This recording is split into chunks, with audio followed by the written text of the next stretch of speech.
E aí, pessoal?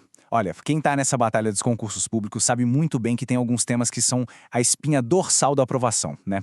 E quando o assunto é direito administrativo, pode ter certeza. Dominar os princípios da administração pública é o que vai separar quem consegue a vaga de quem bate na trave. Especialmente quando a gente fala de bancas pesadas como Sebrasp, FGV, FCC, é um diferencial assim gigantesco. Então, a grande pergunta que fica é essa, né? O que é que esses termos bonitos, legalidade, moralidade, eficiência, realmente significam na prática? E mais importante, como é que as bancas transformam essa teoria em pegadinha de prova? É exatamente isso que a gente vai desvendar junto hoje. Então, bora mergulhar nisso.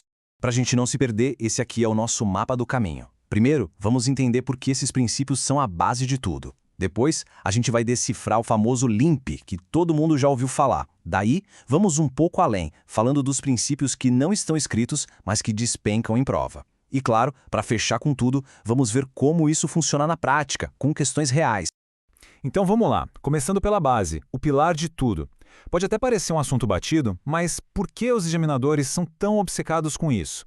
A resposta é bem simples, na verdade. Entender os princípios não é só decorar uma lista de palavras, é ter a chave mestra que abre a lógica de todo o direito administrativo.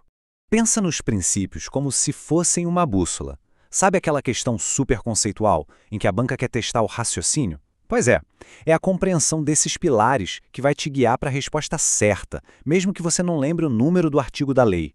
Eles te dão a lógica por trás de tudo que a administração faz. Muito bem, agora vamos para o coração da matéria. Os 5 princípios que estão lá, escritos com todas as letras, no artigo 37 da nossa Constituição. E a ferramenta para nunca mais esquecer, claro, é o mnemônico LIMP. Vamos dar uma olhada em cada uma dessas letras. Começando com o L de legalidade. E aqui, gente, tem um contraste que é fundamental entender. Para nós, cidadãos, a regra é: o que não é proibido, está permitido. Certo? Agora vira essa chave. Para o administrador público, a lógica é exatamente o contrário. Ele só pode, mas só pode mesmo, fazer aquilo que a lei manda ou autoriza. Ele não tem vontade própria, sabe? A vontade dele tem que ser a vontade da lei. Ponto. E esse princípio tem consequências enormes. Essa vinculação total à lei significa que não tem espaço para "eu acho que". É também a base para um outro princípio importantíssimo, a autotutela, que a gente vai ver daqui a pouco. E, o mais importante de tudo, é a legalidade que protege a gente, os cidadãos, de qualquer abuso ou arbitrariedade do Estado. Seguindo no nosso LIMP, chegamos no I de impessoalidade. Esse princípio é interessante porque ele tem, digamos, duas caras. Por um lado, ele manda a administração tratar todo mundo igual, sem favorecer os amigos ou perseguir os inimigos, e por outro, ele proíbe o agente público de usar a máquina pública, publicidade, para se promover. A obra é do Estado, não do prefeito ou do governador. E na prática, como isso funciona? Bom, é aqui que surgem as regras que as bancas amam cobrar. A exigência do concurso público, por exemplo, garante que a vaga seja de quem tem mérito e não de quem é amigo de alguém. A proibição do nepotismo, que é o famoso empregar parente. E aquela regrinha de ouro, a publicidade oficial tem que ser para informar e não para fazer propaganda de político. Chegamos no M de moralidade. E aqui, atenção, o ponto crucial é que não basta o ato ser legal, ele também tem que ser moral. Um ato pode seguir todos os passos da lei tintim por tintim, mas se a intenção por trás dele for desonesta, for antiética, ele pode ser invalidado. A moralidade funciona como um freio contra o desvio de finalidade. Agora o P de publicidade. A regra é clara: transparência. Os atos da administração têm que ser públicos, têm que ser divulgados. Por quê? Para que todo mundo possa saber o que está acontecendo, possa fiscalizar e também para que esses atos comecem a valer. A administração não pode agir no escuro. O sigilo é uma exceção raríssima. E como essa publicidade acontece? Bom, tem a forma mais clássica, que é a publicação no Diário Oficial. Mas também tem editais em repartições e hoje, claro, os portais da transparência na internet. E a exceção, como eu disse, é bem restrita, geralmente para proteger a segurança de todo mundo, como em investigações policiais que correm em segredo de justiça. E para fechar o nosso LIMP, o E de eficiência. Esse foi o último princípio a entrar de forma expressa na Constituição, lá em 98. E ele basicamente trouxe a lógica da boa gestão por serviço público. Ou seja, não adianta só fazer o que a lei manda, tem que fazer bem feito, com agilidade, economizando recursos e, claro, buscando sempre o melhor resultado para a sociedade. Ok, fechamos o LIMP, que é o que está na letra da lei. Mas quem estuda para concurso de alto nível sabe que a coisa não para por aí. As bancas mais espertas, tipo FGV, Sebrasp, adoram cobrar os princípios implícitos. São aqueles que não estão escritos lá no artigo 37, mas que sustentam o sistema todo. É como a fundação de um prédio. A gente não vê, mas sem ela, tudo cai. Vamos ver os dois principais.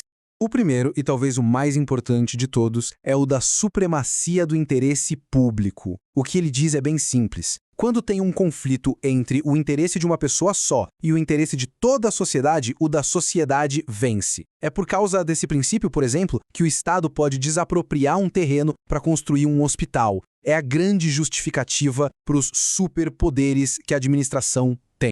O segundo princípio implícito que você precisa dominar é o da autotutela. E essa súmula do STF resume tudo perfeitamente. Mas aqui, atenção máxima na diferença, porque as bancas adoram confundir isso. Anular é uma coisa, revogar é outra. A administração anula o que é ilegal. Por quê? Porque o que já nasce errado não pode criar direito. Agora, ela revoga atos que são legais, mas que deixaram de ser interessantes. É o poder-dever da administração de corrigir seus próprios erros. Certo. Já passamos pela teoria, cobrimos o LIMP, falamos dos princípios implícitos, mas a gente sabe que conhecimento só vale de verdade quando a gente consegue aplicar na hora da prova, né? Então chegou o momento da verdade. Vamos construir a ponte entre a teoria e a prática e ver como isso é cobrado de fato.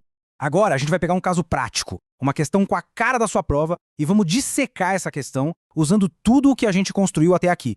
Vamos lá, foco total na questão. O prefeito de uma cidade, visando prestigiar o empresário local que apoiou sua campanha, dispensa licitação para a compra de materiais de escritório, alegando urgência não comprovada. O ato do prefeito viola principais e diretamente quais princípios? Pensa um pouquinho aí. Qual alternativa vai direto no coração do problema? E a resposta correta é a letra B. Mas por quê? Vamos destrinchar isso. A alternativa A está errada porque, sim, o ato fere a legalidade, claro, mas o enunciado deu uma dica de ouro. A motivação foi o favorecimento pessoal. Isso já acende um alerta para outros princípios. As outras, C, D e E, tocam em pontos secundários ou que não são a violação principal aqui. A chave da questão está na intenção do prefeito. Então a lógica é a seguinte: o ato fere de cara a impessoalidade, porque o prefeito não tratou todo mundo igual. Ele escolheu um amigo para beneficiar. E fere violentamente a moralidade, porque a finalidade do ato não foi o interesse público, foi o interesse particular, uma troca de favores. Esse é um caso clássico de desvio de finalidade, que as bancas amam explorar. E para fechar essa ideia, essa citação do mestre Celso Antônio Bandeira de Mello é, assim, perfeita, ela resume tudo. A administração não tem vontade, ela é só um instrumento da coletividade, e a única vontade que ela pode ter é a que está na lei e busca o bem de todo mundo. E aqui vai uma dica final, que vale ouro nos estudos. Não pense nos princípios como caixinhas separadas. Pense neles como uma rede, toda conectada. Na questão que a gente viu, a violação da moralidade e da impessoalidade puxou junto uma violação da legalidade. Entender como eles se conversam é o segredo para resolver qualquer parada. E para a gente terminar, fica uma reflexão. Agora que a gente tem essas ferramentas, comece a olhar em volta, na sua cidade, no noticiário, onde você vê a impessoalidade sendo respeitada, onde a eficiência está falhando, onde a publicidade está funcionando.